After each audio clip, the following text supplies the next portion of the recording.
This is a home-built Kitfox bush plane, and they are currently one of the most popular bush planes on the market today. But this isn't just any old Kitfox. This Kitfox has a few hidden secrets. So today, I'm going to take you on a tour of the quirks and features of the Kitfox, and then we're going to take it out for a test flight.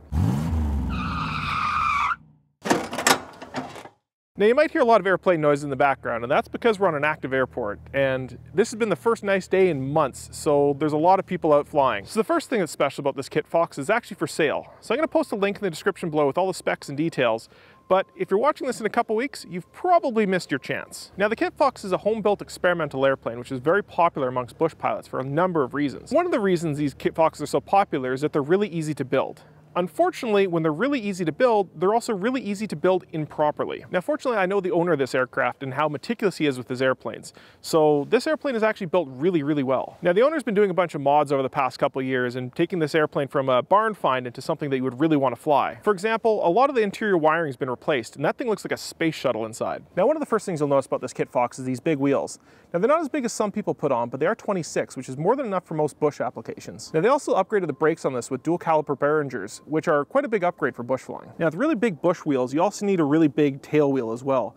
When you're landing in the bush and yet at a high angle of attack, you could possibly be landing on this and putting a lot of force on it. So this has been upgraded quite substantially as well. Now, some of these Kitfoxes are kitted out with an STI wing, which is designed for stalled takeoffs and landings. Now, this plane doesn't have that, but you also sacrifice quite a lot of speed. However, the design of the Kitfox allows you to fairly easily replace the wing with a different type of wing. Now, the upside of these sport wings is that they're actually more efficient and have a faster cruise.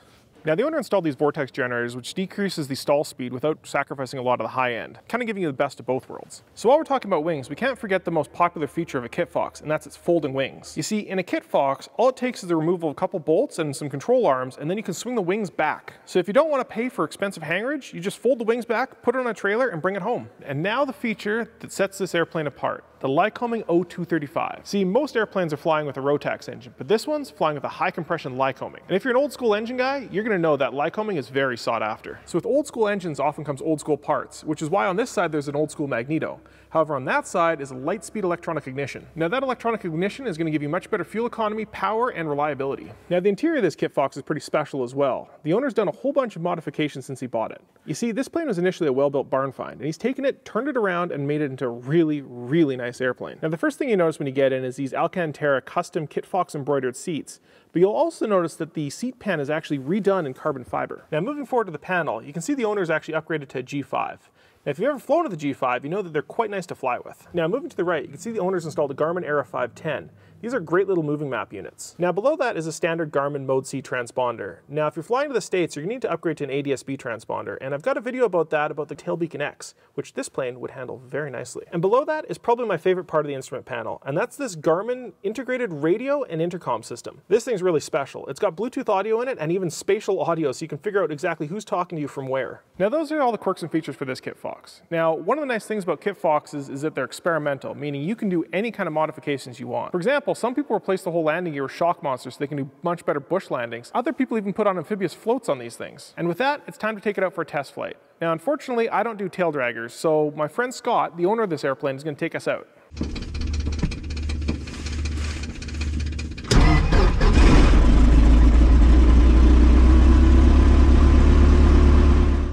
Information Hotel. Weather at 2300 Zulu. Wind 100. At 4. Wind variable between 080 and 150. This plane is so easy to operate too. I know. I love your radio too. Yeah. I wish I could install one of those. What's this oil temp switch? I've got a carbon fiber valve on the oil cooler, like a damper valve. If you want to trim your oil temperature, like if it's really hot out, you just go a little cold. And then if the oil temperature isn't between 180 and 220, just hotter or colder. And then it opens and closes the valve. And it's nice because when it's really cold outside, you don't want the cooling drag. Yeah, you don't want the cooling drag. So what you do is you close it, and then that way your plane goes faster. Nice. Kilo Victor Uniform, Cessna just off, descending southeast for you, right turn on course, clear takeoff, runway 16. Kilo Victor Uniform. Ready? Here we go. Here we go.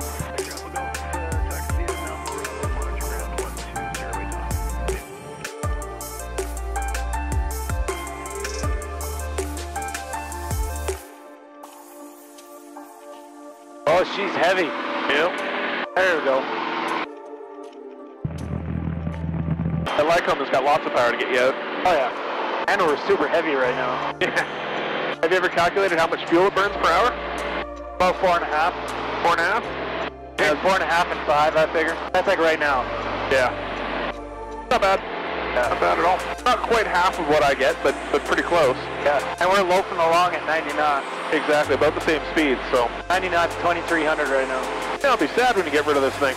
I know. Let's have some fun. Yeah.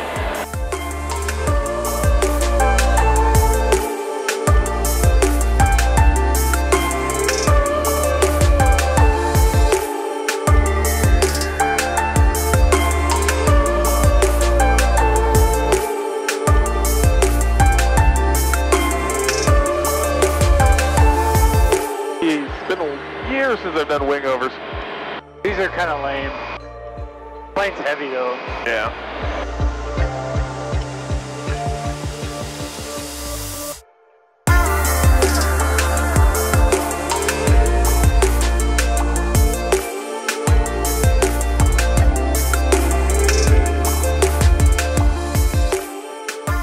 Jeez. That gets way back there. Can't see shit when you're landing like in a stall configuration. Yeah.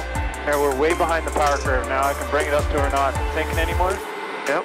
There we go. She's flying on the VGs right now. Those things are super effective. Look at the AOA we've got right now. It's like 25 degrees. That's ridiculous. I might have more. There we go. 30 degrees AOA. Wow. We're actually climbing right now. 40 knots. That's the benefit of a stall plane. That's without flaps too. Yeah. Might get better with flaps actually. And we're like super heavy right now. Yeah. There, check that out. Almost 45 degrees. Oh, there she goes. Yeah, that's a stall. There's a reason these things are so popular for bush planes, man. Oh yeah. Full span flapper-ons. Like that's awesome. And it handles nice. Yeah, they really do. Be careful at this speed. Kilo Victor, Uniform Tower, clear to land runway 26. Kilo Victor, Uniform.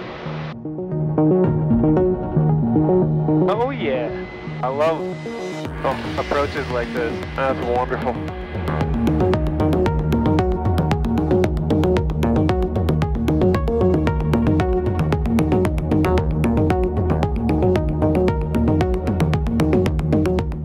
I think she does too. Yeah.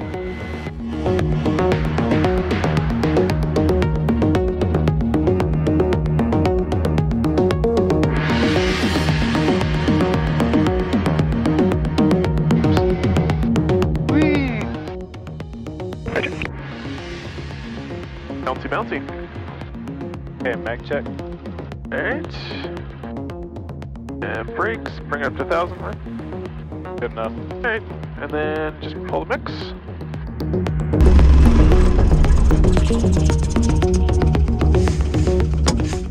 And that is the Kitfox.